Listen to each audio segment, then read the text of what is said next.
পাক্কার Rakib, cheater Rakib, রাকিবের কুপরামর্শের ফান্দে আমার ব্যবসা চাঙ্গে। পাক্কার রাকিব, চিটার রাকিব, রাকিবের কুপরামর্শের ফান্দে আমার ব্যবসা চাঙ্গে।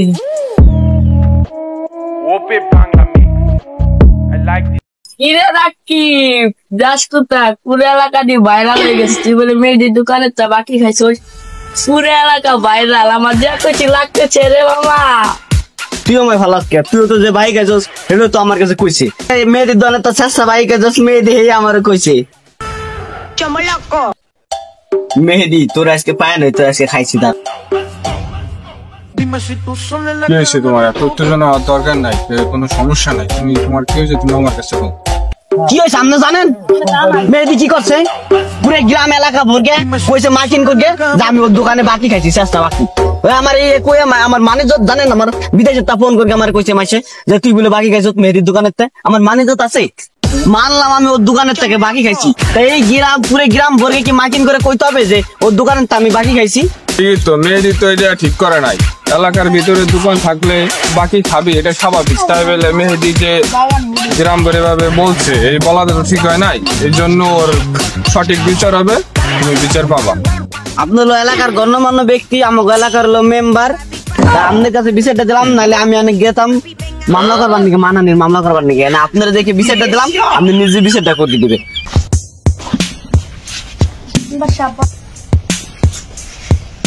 তুই নিজের কি মনে করস? হ্যাঁ, তুই নিজের কি মনে করস? তুই কামের বড় হয়ে গেছস? হ্যাঁ, তুই কামের বড় হয়ে গেছিস, কি ভাবছিস নিজের? তুমি থামো, এত কথা বলো কে? আসলে মেহেদি তুমি কাজটা ঠিক করো নাই। এলাকার ভিতরে দোকান থাকলে দোকান থেকে বাকি খাবে, তাই বলে তুমি সারা গ্রাম বর্গে এইভাবে ছড়াবা, মাইকিং করবা। তুমি তোর মান সম্মান খাই দিছো, এর জন্য তো তোমার কঠিন বিচার হওয়া লাগবে। তোমার এই বড়া সমাজের ভিতরে আজকে বিচার হবে। তোমার বিচার হলো তুমি 100 বার কানদেরকে উঠবা আর বসবা। আইছে সল্লু মেম্বার হাসতে আইছে। আপনার বিচার আমি মানি না। গম চোর বাইগান কোনদিন কইছেন নি যে এক মেহেদি 1 কেজি গম নে ভাতর বাড়িতে দিয়ে আমার বাড়িতে দিয়েছেন কোনদিন? হ্যাঁ, গম চুরি করেন আবার মেম্বার হাসতে আইছেন। আপনার কাছে তো আমি টাকা পাবো। আইছে আমার বিচার করতে। তুমি এনে বইবা উঠবা বইবা হইলো 10 বার ফাইলিমি করো। তোমার ফোন দেই তুমি কও আগবা লাগছি, ফোন দেই তুমি খাবা লাগছি, পাট খেতে আছি। চল্লি বন্ধ করা শুরু করে দিছো আমার হাতে না তুমি? মেয়েদের মেম্বার স্টাফ হয়, মেম্বার আমার মেয়েদের কি বিচার করবে? তাই তো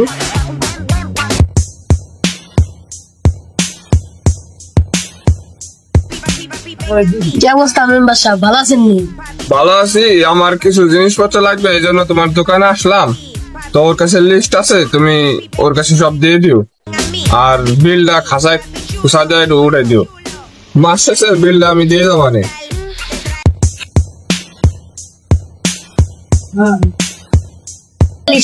আচ্ছা নিজে তো সেদিন দাঁড়াও।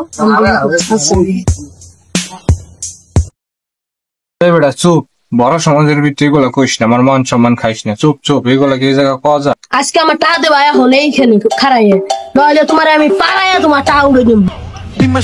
মেম্বার হাইজ না, তুমি আমার টাকা দাও আজকে। আজকে যদি তুমি আমার টাকা না দাও মেম্বার, তোমার আমি পুরো মাইক দিয়ে ঘুরতে দিব পুরো এলাকা। তুমি আমার চিনো? রাখি পরে এই বিষয় হবে না, ওর চেয়ারম্যানের কাছে নিতে হবে। দোষ নেওয়ার পাকনা কথা হয়ে গেছে, ওই ট্যারাং করতেছি। ওরে চেয়ারম্যানের কাছে বাইন দেয় নিয়ে যাইতে হবে, ওর কড়া বিচার করতে হবে। পিটমুটা করে বান, ওর এই বিচার কাম হবে না। ওই মোটা পেট দুটার আমি গত 3 বছর ধরে খুঁজতেছি। ওই আমার দোকানতে মাল নিছে, এখন পর্যন্ত আমার টাকা দেয় নাই। 3.5 লাখ টাকার উপরে টাকা পাবো আমি। ওই যায় বয়ে রয়েছে বাইরে যায়, ওর কাছে আমার নিয়ে চলেন, ওরও আজকে শিক্ষা দিমু। বিধবা ভাতার কাঠ বেচছে, ওই মোটা পেট টুটা গেছে বাইরে, বিদেশ যায় পলাই রয়েছে, ওই আইতেছে না। ওর কাছে ওরে পাইলে ওরে পাড়াইলাম আমি। ওই আমার চিনে চেয়ারম্যান হাসতে আইছে। এই সমাজের বড় বড় মাথা আছে, যারা চোর বাটপার তারাই চিনে, যারা ব্যবসা করে তারাই তাগো চিনে। আমি ততদিন পর্যন্ত এই মাইকিং করবো এলাকায়, ততদিন পর্যন্ত আমার টাকা না পাবো।